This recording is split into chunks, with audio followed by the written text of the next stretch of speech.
imikos-mikos dyan. Yan. So, yung pork ribs natin, inilagay pa natin sa air fryer. So, mga 15 minutes lang kasi luto naman yan.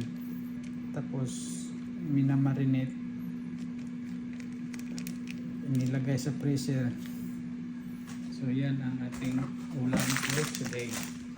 So, linisin natin yung kalat natin kasi wala naman tayong tagalinis na sinusuhulan para sa tagaligpit ng kalat natin.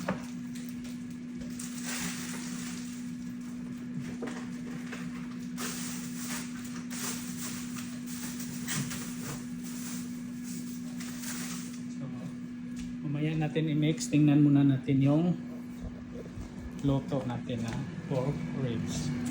So, ilagay natin ang 50